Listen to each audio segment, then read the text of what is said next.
안녕하세요. 전 고양시에 살고 있는 30대 여성입니다. 오늘 저는 저희 시댁 가족들에 대해 이야기를 해볼까 해요.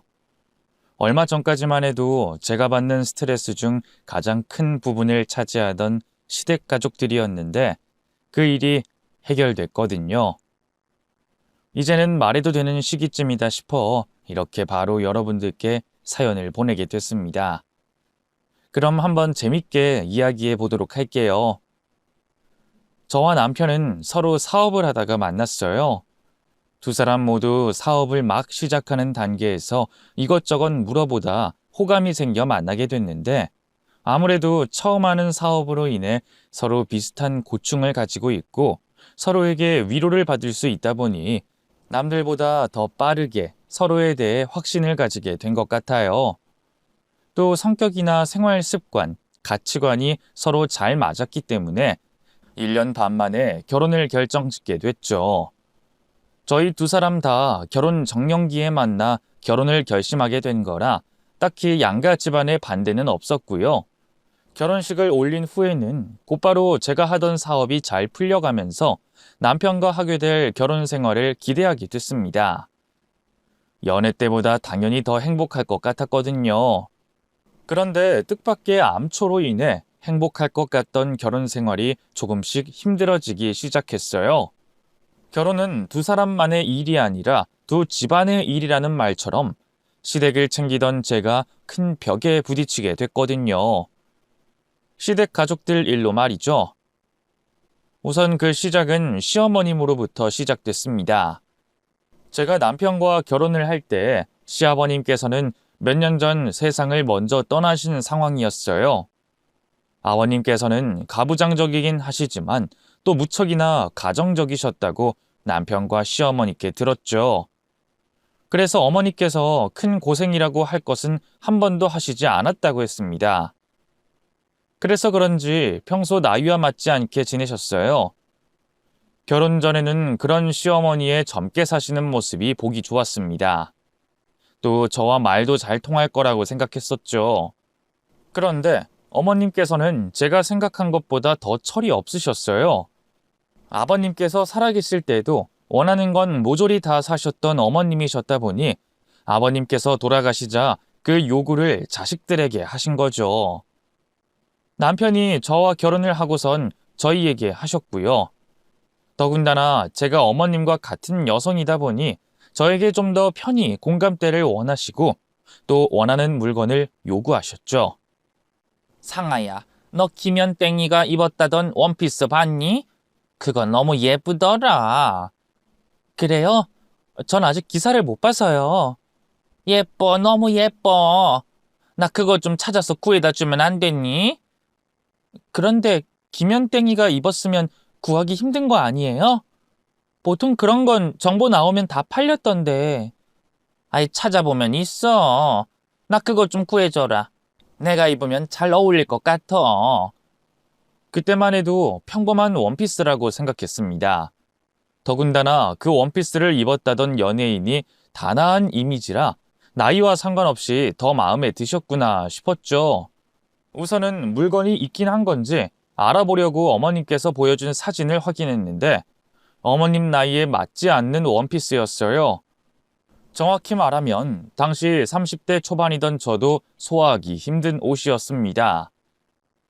가려져 있다고 하나 노출도 조금 있었고요. 너무 놀라 어머님 얼굴을 쳐다봤는데 어머님은 잘 어울릴 것 같지 않냐며 웃고 계셨죠. 그 뒤로도 그런 일이 여러 번 있었습니다. 어떤 연예인이 입었다, 들었다, 발랐다 하면 어머님은 연세를 신경 쓰지 않으시고 무조건 그걸 사달라고 하셨어요. 비싼 명품이라면 제가 또 거절을 하겠는데 명품이 아닌 것들이 더 많아 거절할 수가 없었죠. 그뿐만이 아니었습니다. 딱 봐도 어머님 댁에 필요하지 않을 것 같은 가전용품들도 연예인들이 가지고 나왔다 하면 무조건 가지고 싶다고 말씀하셨죠. 상아야, 나 이것 좀 사줘라. 전기 그릴이요? 이거 비슷한 거 제가 이 집에서 봤는데요.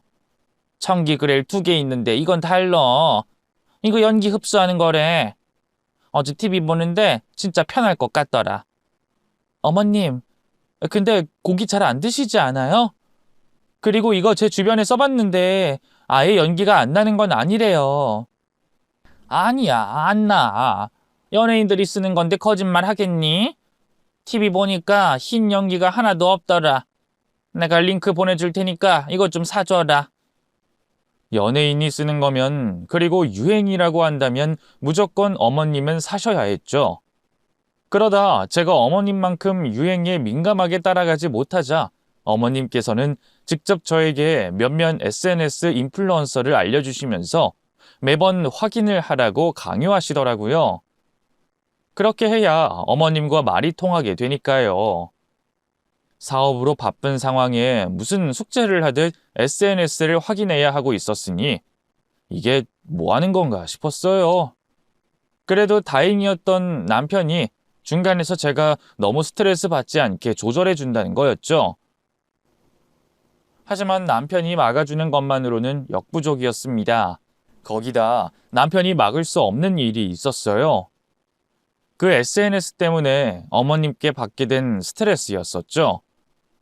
어머님께서 제 SNS 계정을 마치 감시하듯이 확인을 하셨어요. 그래서 제가 평일이나 주말, 남편 또는 친구들과 좋은 시간을 보낸 사진을 찍어 올리면 그렇게 서운해 하셨습니다. 그렇다고 제가 시어머니께 못했던 것도 아니었어요.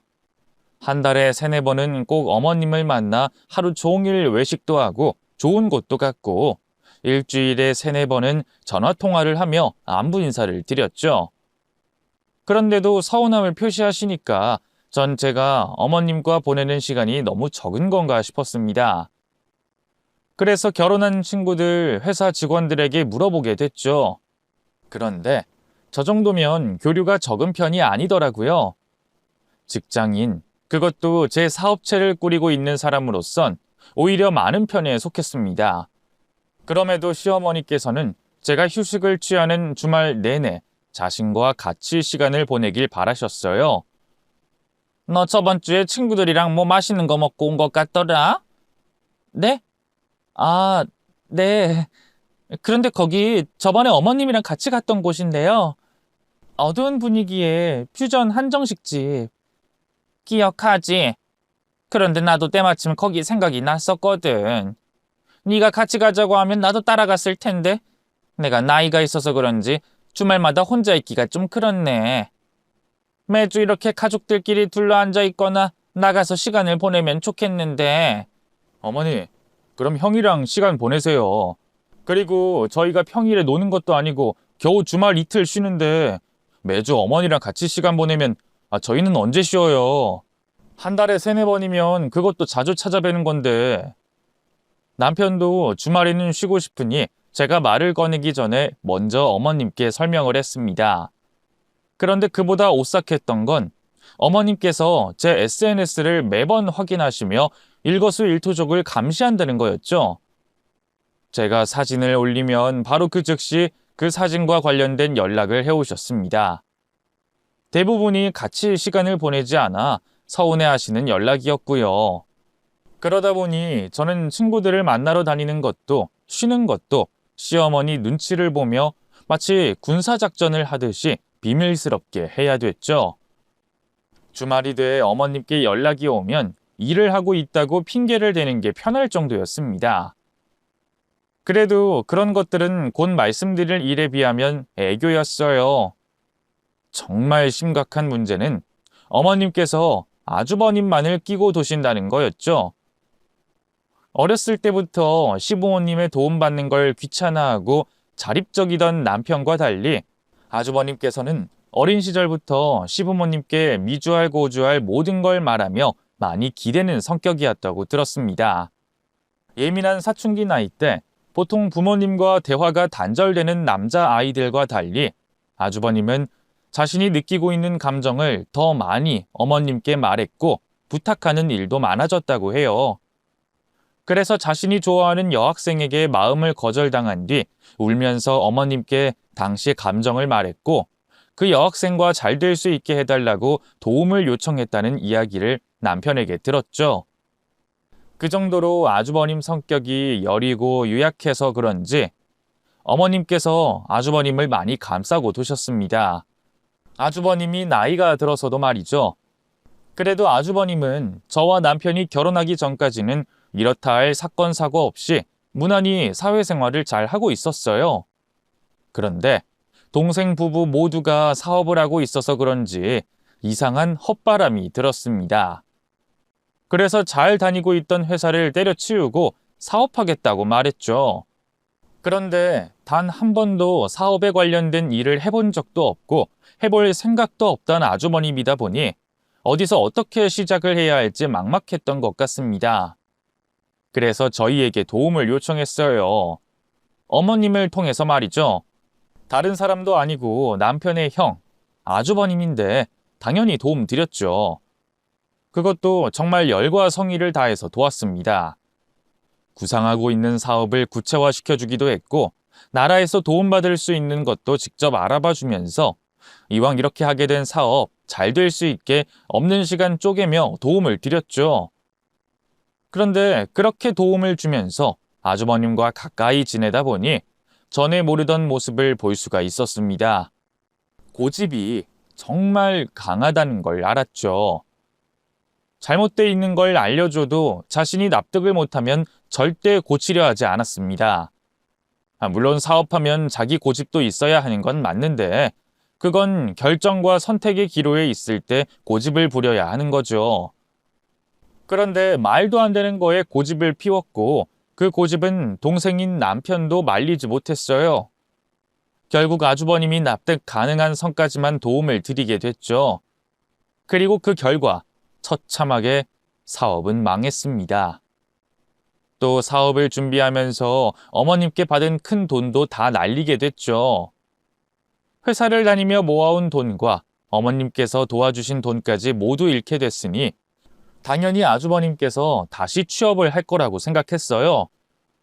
그런데 그 뒤로도 무슨 고집인지 회사 취업을 하지 않고 사업 구상을 하더라고요. 그 사업 구상 시간이 꽤나 길어지게 됐습니다. 쉽게 말해 허송세월을 보낸 거죠. 그런 상황이라면 어머님께서 아주버님에게 따끔하게 한마디 하시며 정신 차리게 하셔야 했는데 그러지 않으셨어요. 무조건 저와 남편에게 아주버님 좀 도와달라며 밑도 끝도 없는 부탁을 해오셨죠. 태영아, 상아야, 너희가 태범이 좀 도와줘라. 저 나이에 방 안에만 틀어박혀 있으면 안 되는 거잖아. 너희가 사업을 좀 도와주든 아니면 취업 관련해서 뭘 좀 해주든 네 형 좀 도와줘라. 응? 어머니, 저희가 안 해본 것도 아니잖아요. 사업할 거면 초기 창업 비용이 필요하니까 일해보라고 말해본 적도 있고 이 사람이 아는 사람한테 부탁해서 일자리도 구해줬는데 형이 안 한다고 한 거 아니에요. 이런 상황에 저희가 뭘 더 어떻게 해야 돼요? 어머니가 형 옆에 있으니까 취업하든 사업하든 뭐라도 하라고 따끔하게 말씀을 하셔야죠. 저희가 형한테 조금만 어감을 강하게 말하면 하려는 말도 가로막으시면서. 그렇습니다. 저희가 이전에 가만히 있었던 게 아니에요. 남편은 형이나 아주버님을 대화로 설득해 보기도 했고 저는 제 지인에게 부탁까지 하며 일할 곳을 소개시켜 줬습니다.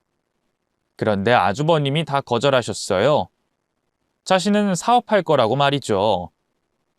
계획만 한다고 사업이 되는 것도 아닌데 도대체 왜 저러나 싶어 저희도 가족으로서 답답하고 걱정이 됐습니다. 나중에는 제가 아주버님이 관심 있어 하는 사업 중 소자본으로 창업할 수 있는 사업도 직접 알려줬어요. 그런데 자신이 하고 싶은 사업이 아니라고 하더라고요. 이렇게 해도 저렇게 해도 다 싫다고 하니 저희도 반쯤은 포기를 한 상태가 됐습니다. 그런데 그때 어머님께서 부탁을 해오시더라고요.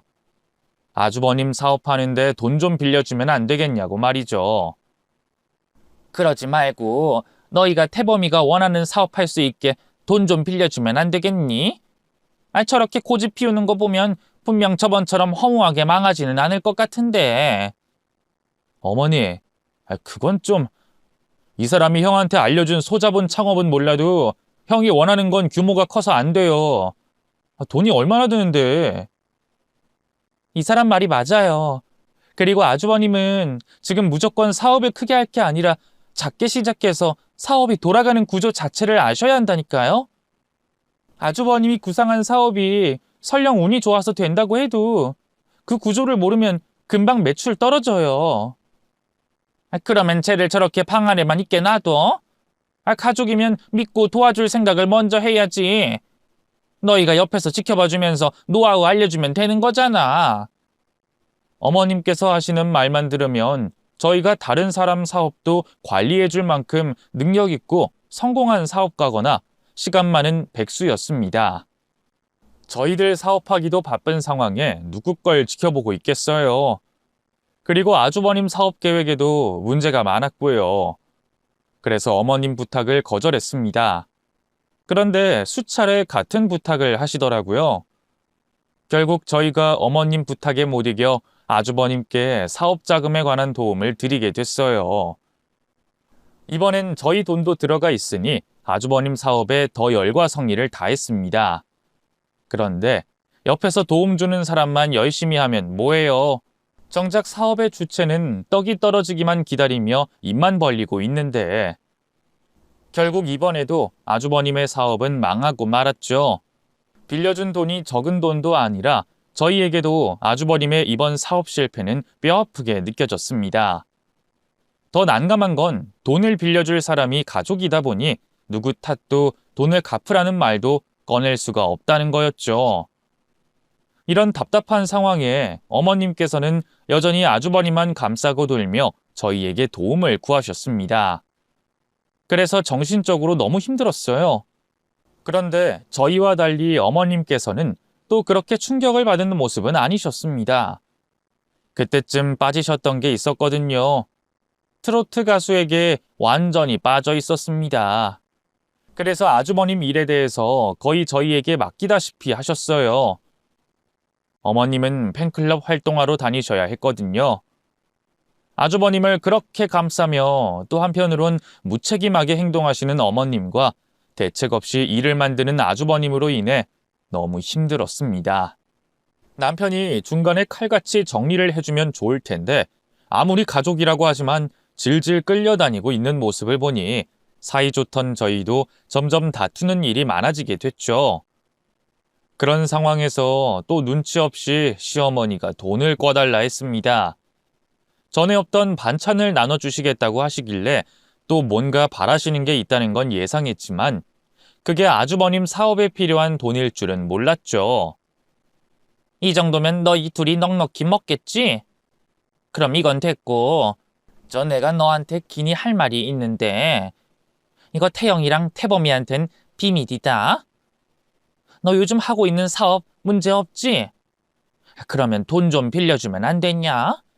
너 개인적으로 가지고 있는 비상금은 있잖니. 돈이요? 어디다가 쓰시게요? 내가 솔직하게 말할 테니 절대 네 남편한테도 말하면 안 된다. 태범이한테 정말 확실한 사업 계획이 있는데 부모로서 어떻게 보고만 있어. 그런데 네가 알다시피 내가 지금 태범이 도와줄 돈이 없잖니. 그래서 내가 너한테 이렇게 부탁하는 거다. 응? 태범이 걔가 누구한테 빚을 못 지는 성격이라 지금 일을 바짝 갈고 있어요. 너희한테 받은 도움 갚겠다고. 내가 봤을 땐 이번에 분명 사업 제대로 터뜨릴 것 같아. 네가 돈 빌려주는 걸 지금은 우리끼리만 비밀로 하지만 태범이 사업 터지면 내가 솔직하게 다 말할 거다. 태범이 성공의 공을 전부 너에게 돌릴 거라고. 어머님, 아무리 가족간이라고 하지만 제대로 된 사업 설명 한 번 안 듣고 돈을 어떻게 빌려줘요? 거기다 아주버님 성격상 소자본 창업은 아닐 텐데 그리고 돈 빌려주는 걸 왜 비밀로 해야 돼요? 아휴, 너는 어쩜 배려심이 요만큼도 없니? 생각해봐라. 네가 돈 빌려줬다는 걸 알면 태범이가 눈치를 안 보겠어? 내가 방금 전에도 말했잖니. 태범이 빚지고 못 사는 성격이라고. 큰일 하려는 애가 마음에 짐이 있으면 될 일도 꼬꾸라지지. 이왕 도와주기로 한 거면 사람 마음 편하게 해주는 게 좋지 않니? 그건 그렇다고 하면 그 이한테는 왜 비밀로 해야 하는 건데요? 그리고 부부 사이에 내 돈, 네 돈 이러는 게 좀 그렇긴 한데 어머님께서 제 돈으로 도와달라고 부탁하셔서요. 상식적으로는 동생이 형을 도와주는 게 맞지 않아요? 아이, 걔는 사업하는 사람이니까 그렇지. 괜히 형 걱정에 신경 쓰다가 잘하고 있는 사업에 문제 생기면 어떡하니? 그리고 갑자기 사업에 큰 돈이라도 필요하면 안 되니까. 그럼 저는요?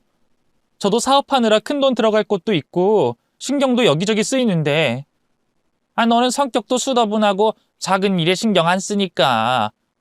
아이, 솔직히 네가 여타 다른 며느리들 같았으면 너한테 부탁도 안 했다. 네가 그만큼 믿음이 가고 또 가족들 생각하는 마음을 알고 있으니까 내가 이런 부탁을 하는 거지. 상아야, 이번만 좀 부탁하자. 네가 이번에 도와줘서 태범이 성공하면 내가 평생 너를 모시고 살 테니. 아주버님 사업에 돈을 빌려달라는 말도 어이가 없었지만 그 일을 비밀로 하며 저에게만 부탁하는 이유가 더 어이없었습니다. 수더분하다, 배포가 크다, 아주버님 사업이 성공하면 모든 공을 돌리겠다 등등 제 귀에 듣기 좋은 감언이설을 말했지만 결국에 자기 자식들만 소중하다는 말이었어요. 저도 남편과 똑같이 사업을 하는데 제 사업은 문제가 생겨도 상관없고 남편 사업은 아주 작은 문제도 생겨서는 안 된다는 말이나 다름이 없었죠. 앞서 저를 좋게 표현한 말들 모두 당연히 저에게 돈을 빌리기 위해 하는 새빨간 거짓말이라고 하지만 그 속이 뻔히 보여 너무하다고 느껴지더라고요. 그리고 제 기분이 어찌 됐던 간에 제대로 된 설명도 없이 아주버님에게 돈을 빌려줄 수 없었어요. 설령 아주버님의 사업 계획이 탄탄하다고 해도 사업을 이끄는 주체인 아주버님을 믿을 수가 없어 돈을 빌려주기 싫었습니다. 이제까지 아주버님이 사업을 하면서 어떤 식으로 하는지 봐온 게 있었으니까요. 그래서 저도 돈이 없다며 도움 줄 수 없다고 말했습니다. 그런데 죄송한데요. 저도 여윳돈이 없어가지고요. 사실 사업이라는 게 빚 쌓아두고 있다가 결제대금 받으면 그 돈으로 빚 갚고 또 물건 만들고 그러는 거잖아요. 거기다 이전에 아주버님 도와드린다고 드렸던 돈 지금쯤은 해결될 거라고 생각해서 다른 곳에서 급한 돈을 여기저기 끌어다 썼거든요. 지금 그것도 해결하기 벅찬 상태예요.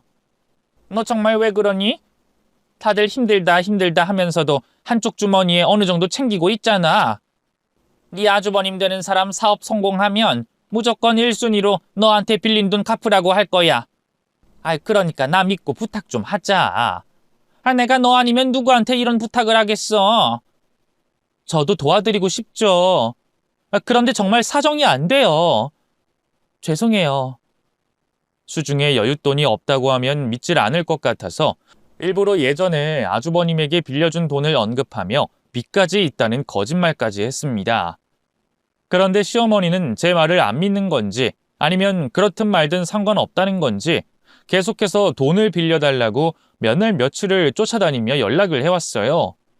안 그래도 사업하며 신경 쓸 곳도 많은데 너무 집요하게 시도 때도 가리지 않고 연락을 해오니 미칠 것만 같았습니다.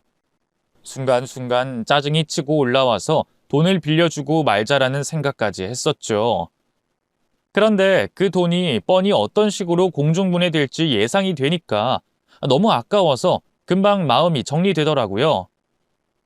혹시 나만 이렇게 당하고 있는가 싶어서 남편에게 물어보기도 했습니다. 당신 혹시 어머님께서 따로 부탁하신 거 없어?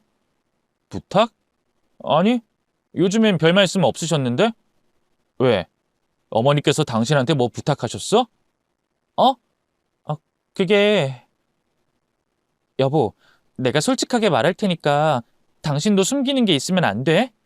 혹시 어머님 부탁 이미 들어줬다고 하더라도 이해해 줄 테니까 솔직히 말해.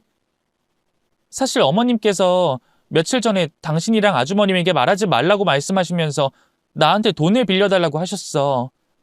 아주버님 사업에 필요한 돈을. 당연히 돈 없다고 했지. 그런데 지금까지 연락 오시는 거 있지? 시도 때도 없이. 그래서 나만 시달리는 건지 아니면 당신도 시달리고 있는 건지 궁금해서. 우리 둘 다 어머님께 시달리는 거면 따로 대책이 필요하잖아. 미안. 난 따로 그런 말 없었는데. 내가 어머니 만나서 말해볼게. 그만 좀 하라고. 아니야. 내가 당신한테 말했다는 걸 알게 되시면 더 난리치셔. 내가 돈 없다고 했으니까 며칠 더 이러시다 마시겠지. 그냥 참고 있는 게 나아. 그런데 당신, 혹시 어머님이 아주버님 사업자금에 대해서 도와달라고 말하시면 돈 없다고 해? 내가 저번에도 말했지. 끌려다니지 말라고. 난 버틸 수 있는데 난 당신이 또 돈 빌려줄까 봐 걱정이야. 부부 두 사람 중 한 명만 시달리고 있다니 다행이었습니다. 또 시어머니께서 남편에게 돈을 빌려달라 부탁하기 전에 단도리를 해놓은 것 같아 마음이 놓였죠. 이제 저만 버티면 된다고 생각했어요. 그리고 다행히 시어머니의 집요한 연락은 며칠 뒤 끊겼죠. 한동안 저기압인 시어머니 눈치를 봐야겠지만 별 문제 없이 위기를 잘 넘겼다고 생각했어요. 그렇게 안심하던 그때 그 일이 벌어지게 됐습니다. 시어머니께서 제 금고를 연 사건이었죠. 사건이 벌어진 날은 토요일이었어요. 시어머니 시달림이 끊긴 첫 주말이라 모처럼 마음 놓고 쉬려고 했습니다. 남편은 친구들을 만나러 나갔었고요. 그런데 시어머니께 전화가 온 거예요. 아주버님 사업자금에 대한 일이 아직 끝난 게 아닌가 싶어 잔뜩 긴장하며 전화를 받게 됐죠. 아니나 다를까 돈 이야기가 나오긴 했는데 다행히 빌려달라는 말은 아니었고 일종의 투덜거림이었어요. 그리고 대신 저보고 어디냐고 물으시며 제 행방을 확인하셨습니다. 아무래도 저보고 시댁으로 들어와 자신과 시간을 보내달라고 할 것 같았습니다. 그래서 먼저 핑계를 댔죠. 모처럼 마음 놓고 쉬는 주말인데 시댁에 들어가기 싫었으니까요. 네, 어머님. 안 그래도 어제 전화했는데 안 받으셔서 오늘 다시 전화 드리려고 했어요. 아무 일 없으시죠? 돈 빌려 다니느라 바쁜 것 빼고는 별일 없다. 어제도 그래서 네 전화 못 받았고. 그 사이 그쪽으로 여유가 생기진 않았고? 네, 죄송해요. 제가 여유 생기면 연락 먼저 드릴게요. 됐다. 그런데 너 지금 어디냐? 저 회사에 있죠. 토요일인데? 아까 전에 태영이한테 전화하니 걘 나갔다 하고 넌 집에 있을 거라고 하던데? 남편이 오늘 친구들 만나러 간다고 정신이 없었나 봐요. 제가 남편 나가고 바로 회사 갈 거라고 말했고 또 오늘 회사에서 늦게 들어온다고 말을 했는데. 그래? 그럼 너 지금 집에 없는 거니? 네, 오늘 내일 전부 회사에 있어야 될 것 같아요. 그렇단 말이지? 알았다. 일하는데 내 전화가 방해됐겠다. 이만 끊으마. 이전에는 회사라고 해도 들은 척도 안 하시더니 웬일로 금방 전화를 끊으시나 싶었습니다. 통화가 일찍 끝나면 소중한 저의 휴식 시간이 늘어나는 거였으니 뭐 저야 좋은 거지만요. 그렇게 간만에 휴식을 마음 편히 누리고 있었는데 시어머니와 통화를 마치고 얼마 지나지 않아 갑자기 초인종이 울리는 겁니다. 배달 음식을 시킨 것도 아니고 찾아올 사람도 없어 누군가 싶었죠. 자리에서 일어나 월패드 화면을 확인했는데 시어머니가 화면에 비춰지고 있었습니다. 무슨 공포 영화 같더라고요. 분명 남편이 집에 없다는 걸 아시고 제가 회사에 있다고 말을 했는데 왜 집을 찾아오셨는지 도저히 영문을 모르겠더라고요. 그러다 혹시 제가 거짓말하는 걸 아시고 이를 확인하러 찾아오신 건가 싶었습니다. 갑작스러운 시어머니 방문에 허둥지둥거리고 있던 사이 시어머니께서는 제가 옷을 채 입기도 전에 현관문 앞으로 와 있으셨어요.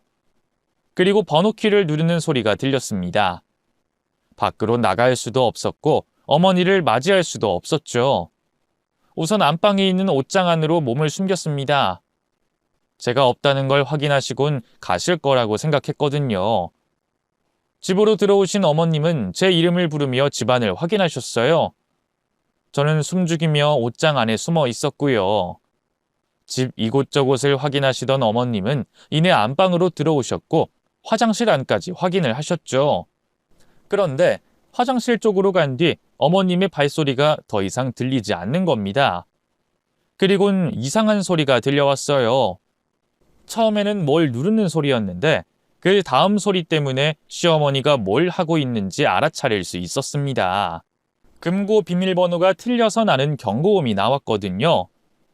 제가 머릿속으로 상상하고 있는 모습이 맞는지 확인하기 위해 옷장문을 살짝 열고 밖을 확인하게 됐죠. 그랬더니 제가 상상한 것처럼 시어머니가 제 금고문을 열고 있었습니다. 그것도 금고 비밀번호를 어떻게 알았는지 제가 옷장문을 여는 사이 금고문이 열려 있더라고요. 다른 건 다 몰라도 시어머니가 제 금고문을 연 이유는 예상이 됐습니다. 뻔하죠. 아주버님 사업에 필요한 돈 가져가겠다고 열었을 테니까요. 돈이 없다고, 집에 없다고 거짓말을 한 저도 잘못을 한 거겠지만 그렇다고 이런 식으로 돈을 몰래 가져가는 건 있을 수 없는 일이라고 생각했습니다. 그래서 옷장을 박차고 나왔죠. 어머님, 지금 뭐 하시고 계시는 거예요? 왜 남의 금고문을 여세요? 어머, 나 깜짝이야. 너가 왜 여기 있니? 너 회사에 있다면서. 그건 나중에 말씀드리고요. 지금 뭐 하시는 거예요? 금고 열어서 뭘 어떻게 하시려고요? 그 안에 있는 돈이라도 가져가시려고요? 가져간 그 돈 아주버님 사업 자금으로 쓰시려고요? 아무리 자식을 위한다고 해도 그렇지 이건 아니지 않아요? 아주버님이 사업 못한다고 뭐 잘못되는 것도 아니잖아요. 누가 내 아들 사업 자금으로 가져다 쓰겠다고 했니? 너는 왜 하지도 않은 말을 지어내고 그러냐? 내 아들 돈 네가 뺏었을까 봐 열었다.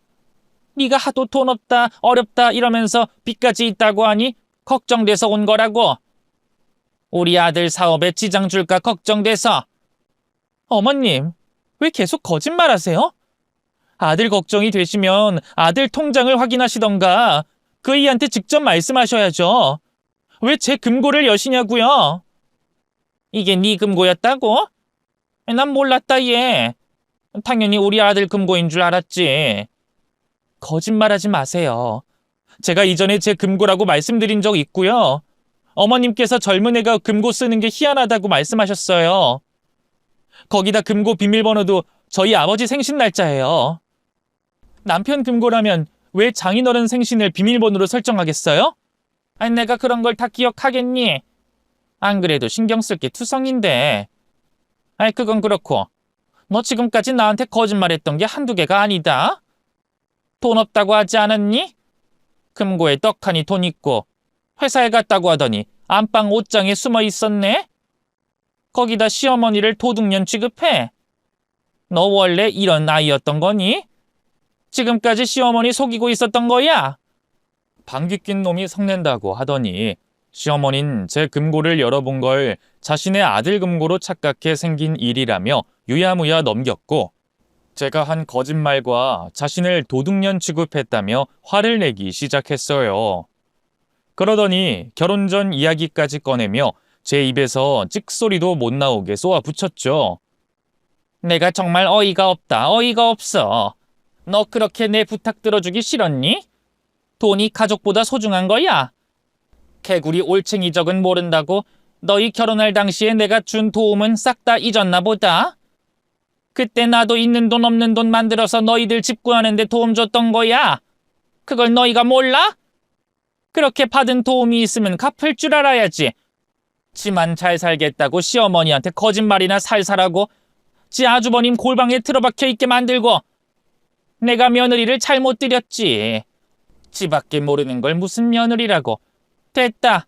이제 네 도움 바라지도 않으마. 저보다 효부인 사람 많겠지만 저도 이 집안에서 못했다고 생각하진 않았습니다. 더군다나 아주버님 일에 관해서는 할 만큼 했어요.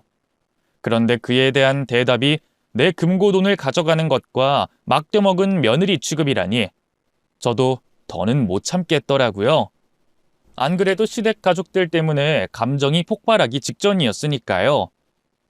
전 금고 안에 숨겨놨던 서류를 꺼내 들었고 저에게 혀를 차고 있던 시어머니에게 펼쳐 보였습니다. 이게 뭔데? 뭐길래 그렇게 당당한 얼굴을 하고 시어머니 얼굴에 들이밀어? 아까 말씀하신 집 구하라고 주신 돈과 관련된 서류요. 제가 도움받았다고요? 그 돈 저희 집 구하는데 저희 쓰고 있는 세간살림 사는데 쓰인 적 없어요. 그 돈 전부 태영 씨 사업하는 데 들어갔지. 태영 씨 사업 그 돈만 들어간 줄 아세요? 제가 대출까지 해줬다고요. 여기 보이세요? 제가 태영 씨에게 얼마를 도와줬는지. 이게 다 정말이냐? 이걸 왜 이제서야? 그럼 뭐라고 할까요?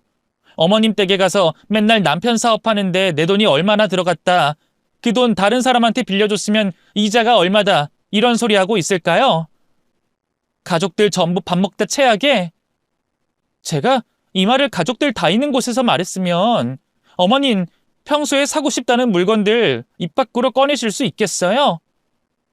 저 가족들 불편하게 만들기 싫었어요.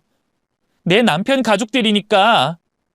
그래서 어머님이 필요하다는 거, 만나자고 하는 거 전부 비위 맞춰드리며 지냈다고요. 내가 좀 힘들더라도 가족들과 편하게 지내고 싶어서. 그게 내 남편 위하는 일이니까. 근데 어떻게 욕심을 계속 부리세요? 특히 아주버님 일, 저 정도 하면 어머님께서 아주버님 정신 차리라고 말씀하셔야죠. 저희가 사업 자금만 보탰어요. 제 주변 지인들에게 부탁까지 하면서 취직 자리 만들어보고 제 사업만 해도 바쁜 시간에 아주버님 사업 계획서 확인하고 또 아주버님 상황에 맞게 해볼 만한 사업도 구상하고 계획했잖아요. 그런데 누가 다 걷어찼는데요? 그리고 제가 말씀드렸죠. 아주버님 이번에 하겠다는 사업 완전 엉망이라고. 제가 재벌이에요? 몇천 몇억 이런 돈이 껌값이겠어요? 저한테도 큰 돈이에요. 그런데 그 돈을 마치 꼭 줘야 하는 것처럼 말씀하시면 안 되는 거죠. 거기다 제 금고까지. 이번 일 어머님께서 사과하시면, 실수라고 하시면 그냥 웃지 못할 해프닝이라고 생각하고 넘기려고 했는데 이런 취급까지 받으면서 더는 못하겠네요. 시댁 가족들한테 질질 끌려다니는 남편도 답답하고요. 뭐? 아니 그게 무슨 말이냐? 그럼 이혼이라도 하겠다는 말이야? 얘 상아야, 내가 잘못했다. 솔직히 네 금고인 거 알고 열었던 게 맞아. 내가 인정하마. 내가 내 자식 성공시켜보겠다는 마음에 실수한 거야. 아들이 골방에 처박혀서 있는데 별별 생각이 다 들지 않겠니? 그렇다고 내가 도와줄 수 있는 상황도 아니고. 내가 정신이 참신 나갔다. 그리고 이제까지 네가 그렇게 많은 짐을 떠안고 있는 줄 몰랐어. 내가 사과하마. 그러니까 진정 좀 해라. 남편과 이혼할 생각은 없었습니다만 감정이 격해지다 보니 그런 말투가 나왔어요. 그러자 시어머니께서 당황하시며 잘못했다 말씀하시더라고요. 그 후로 시어머니께서는 제 비위를 맞춰주며 제 마음을 풀어주시려고 노력했습니다. 애초에 저도 시어머니께서 사과만 해주면 넘어가려고 했던 일이니 금방 마음을 풀게 됐고요. 그런데 제가 너무 빨리 기분을 풀었던 것 같았습니다. 아니면 어머님이 말이 통하지 않는 상대였던 거죠. 댁으로 돌아가시기 전에 저에게 아주버님 사업자금 이야기를 또 꺼내셨거든요. 그런데 이 태범이가 사업 계획을 수정해서 괜찮아지면 도와줄 생각은 있냐? 아까 보니 금고 안에 뭐가 많던데. 꼭 도와달라는 게 아니라 그런 생각은 있냐는 거지. 그땐 어이가 없어서 웃음이 나더라고요. 그래서 그냥 힘없이 안 되겠다 말을 하고 말았습니다. 저희 어머님 철이 없는 건 몰랐던 것도 아니었었으니까요. 그래도 이렇게 한번 화를 냈으니 얼마간은 말이 안 나오겠지 싶었죠. 어머님을 상대한 후 진이 다 빠져서 아무것도 못했습니다. 남편이 올 때까지 말이죠. 집으로 들어온 남편은 하루 종일 푹 쉬고 있었을 제가 힘 하나 없이 축 늘어져 있자 무슨 일이냐며 걱정을 했어요.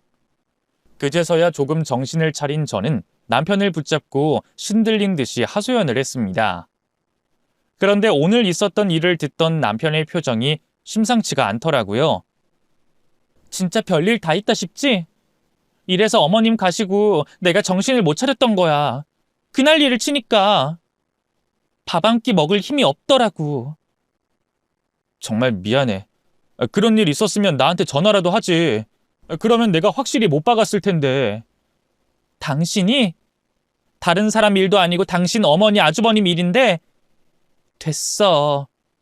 오늘 이렇게까지 했으니까 얼마 동안은 잠잠할 거야. 앞으로가 문제지. 어머니가 이 정도까지 할 거라곤 나도 생각 못했어. 아무래도 안 되겠어. 이번 일 이대로 넘겨서는 안 될 것 같아. 당신 말처럼 이러다간 앞으로 우리가 얼마나 더 시달리게 될지 몰라. 형도 나이가 저렇게 먹어가는데 계속 되지도 않는 사업 붙잡게 할 순 없잖아. 그게 우리 마음대로 돼?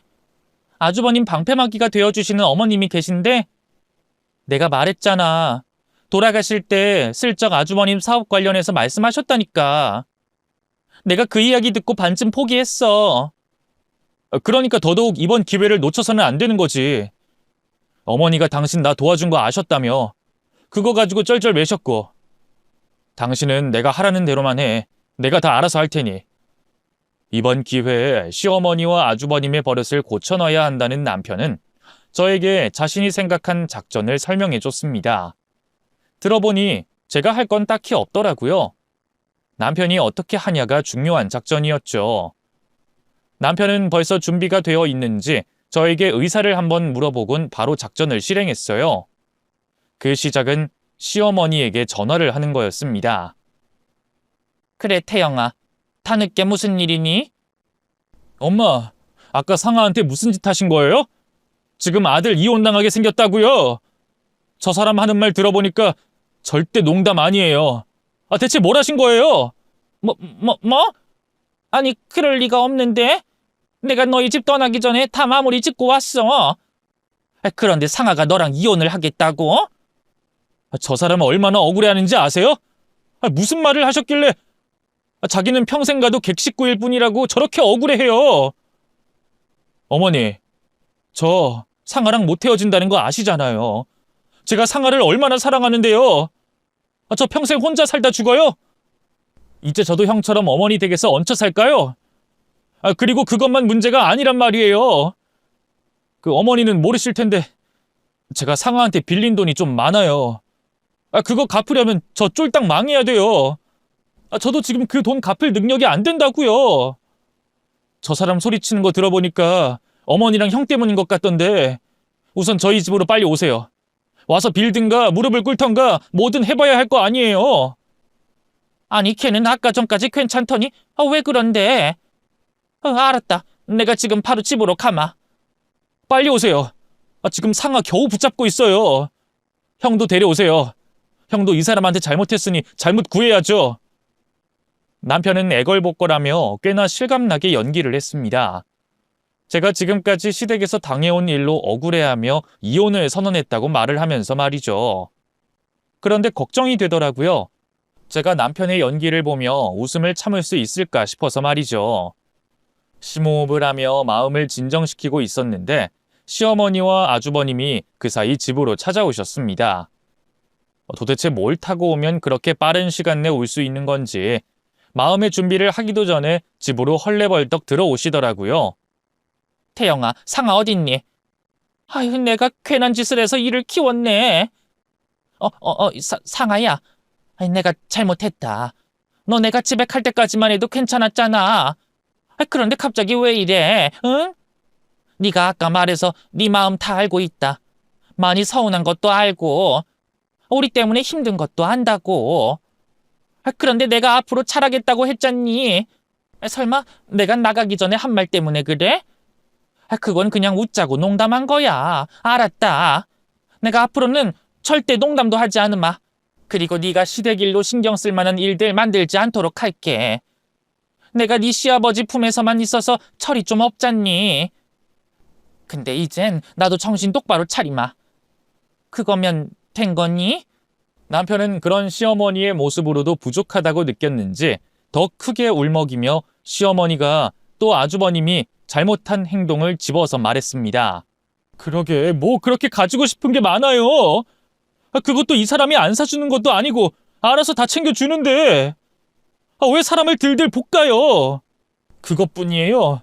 나 때문에 대출까지 해준 사람이 주말만이라도 좀 쉬겠다는데 맨날 염탐하듯이 감시하고 연락하고 같이 시간 보내자고 하고 나 같아도 답답하지. 남편 놈은 사업한다고 돈 끌어다 써 대출까지 해줘. 그런데 시댁에서도 사람 정신을 빼놓는데. 그리고 진짜 내가 봐도 아닌 거. 형 멀쩡히 다니던 회사를 왜 그만둬? 그리고 그만뒀으면 또 이 사람이 돈 보태서 도와줬으면 열심히 하는 척이라도 해야지. 결국에 뭐냐고. 저 바쁜 사람이 나중에 일자리도 알아봐주고 사업도 구상해줬는데 그런 정성은 개무시하고 어머니도 반성하세요. 맨날 형만 감싸고 도니까 이렇게 된 거 아니에요. 들어보니까 형 사업자금 보태달라고 하다가 이 난리가 났다면서요. 남편의 열연 때문인지 시어머니께서 빌 때까지도 눈치만 보고 가만히 서 있던 아주버님도 미안하다며 저에게 용서를 구해왔습니다. 어머님은 더 말할 것도 없었죠. 납작 엎드려서는 살려달라고 비셨으니까요. 상아야, 제발. 우리가 정말 잘못했다. 정말로 네가 그렇게 힘든 줄 몰랐다니까. 우린 네가 항상 웃으면서 상대해주니까 네가 그렇게 많은 짐을 안고 있는 줄 몰랐어. 정말이야. 우리가 정말 정신 차리마. 나도 태범이도 정신 똑바로 차리고 우리 며느리한테 도움되는 가족이 되도록 할게. 그러니까 제발 마음 좀 풀어라. 내가 이렇게 살려달라고 빌마. 우리들 때문에 네 사랑하는 남편과 헤어져서 되겠니? 우리가 미우면 이 집에 남아서 괴롭히던가 해야지. 응? 태범아, 너 뭐해? 너도 어서 뭐라고 말 좀 해봐라. 이러다 네 동생 이혼당하겠어. 재수씨 미안해요. 이렇게 적나라하게 듣게 되니까 내가 그동안 실수를 많이 했다는 걸 알았어요. 어머니 말씀처럼 저 때문에 태영이랑 이혼하려는 거면 두 사람이 너무 억울하잖아요. 나도 이제부터 내 앞가림 내가 하도록 할게요. 사업이든 취업이든 가족들이 신경 안 쓰도록 해볼게요. 그러니까 용서해줘요. 시어머님과 아주버님에게 처음 본 반응이었습니다. 두 사람이 하는 말을 믿어도 될진 모르겠지만 이만하면 된 것 같더라고요. 그래서 끝내긴 해야 하는데 어떻게 끝을 내야 하는 건지 난감했죠. 그때 남편이 눈짓으로 이만하면 된 것 같다며 사인을 보내더라고요. 그래서 생각해보겠다는 말로 마무리를 맺고 방으로 들어갔죠. 제가 방으로 들어가고서도 남편은 어머님과 아주버님을 붙잡고 한참 동안 대화를 나눴습니다. 그리고 무슨 약속을 받아낸 뒤 두 분을 집으로 보내드렸죠. 두 분과 한 약속은 별거 아니었어요. 그냥 재발 방지 차원에서 한 약속들인데 이미 어머님과 아주버님께서 저에게 다 하신 말들이었죠. 그 약속들이 지켜질지는 시간이 지나봐야 알 수가 있었습니다. 과연 그 약속이 다 지켜졌을 거라고 생각하세요? 정말 다행히도 지금까지 그 약속들 모두 잘 지켜지고 있어요. 그날 이후 어머님과 아주버님 모두 정말 다른 사람으로 바뀐 것처럼 행동하셨거든요. 물론 아직도 어머님께서는 나이답지 않은 생활을 하십니다. 전에 좋아하시던 트로트 가수를 여전히 쫓아다니시고 요즘도 유행에 뒤처지지 않으려고 하시지만 이전처럼 저에게 요구를 하거나 억지를 쓰시며 바라진 않습니다. 그리고 무엇보다 아주버님에 대한 말씀을 안 꺼내세요. 그래서 어머님과는 좋은 관계를 유지하면서 지내는 중이죠. 저도 너무 딱딱하고 고지식한 시어머니보다는 적당히 저와 대화가 통하는 지금의 저희 어머님이 좋으니까요. 아주버님은 다시 취업에 성공하시며 직장을 잘 다니고 있어요. 이제 사업의 사자는 꺼내지도 않고요. 거기다 착실하게 회사를 다녀서 그런지 결혼을 꿈꾸는 여자친구분도 생겼습니다. 아직 결혼 이야기가 오가는 정도는 아니지만 그 일로 시어머니께서도 입이 귀에 걸리셨죠. 이제서야 제 결혼 생활이 정상적으로 된 것 같아 마음이 너무 편안합니다. 그래서 그날 어머님께서 제 금고를 열어보셨던 일이 나쁘게만 기억되진 않아요. 그 일로 파생된 행복한 상황이 이렇게 펼쳐지고 있으니까요. 이번 일로 무조건 열을 내고 대립각을 세우는 게 답은 아니라는 걸 알게 됐습니다. 그래서 이 이야기를 듣는 구독자분들도 무조건 복수보단 이렇게 잘 해결할 수 있는 방법도 있다는 걸 알아주셨으면 하네요. 물론 복수만이 답인 경우도 있겠지만요. 어떻게 제 사연이 괜찮았는지 모르겠네요. 최대한 재밌게 이야기하려고 했는데 제가 전하려는 바가 다 전달됐으면 더 바랄 게 없을 것 같습니다. 그럼 전 여기서 인사드리고 글을 마무리하겠습니다. 들어주셔서 감사합니다.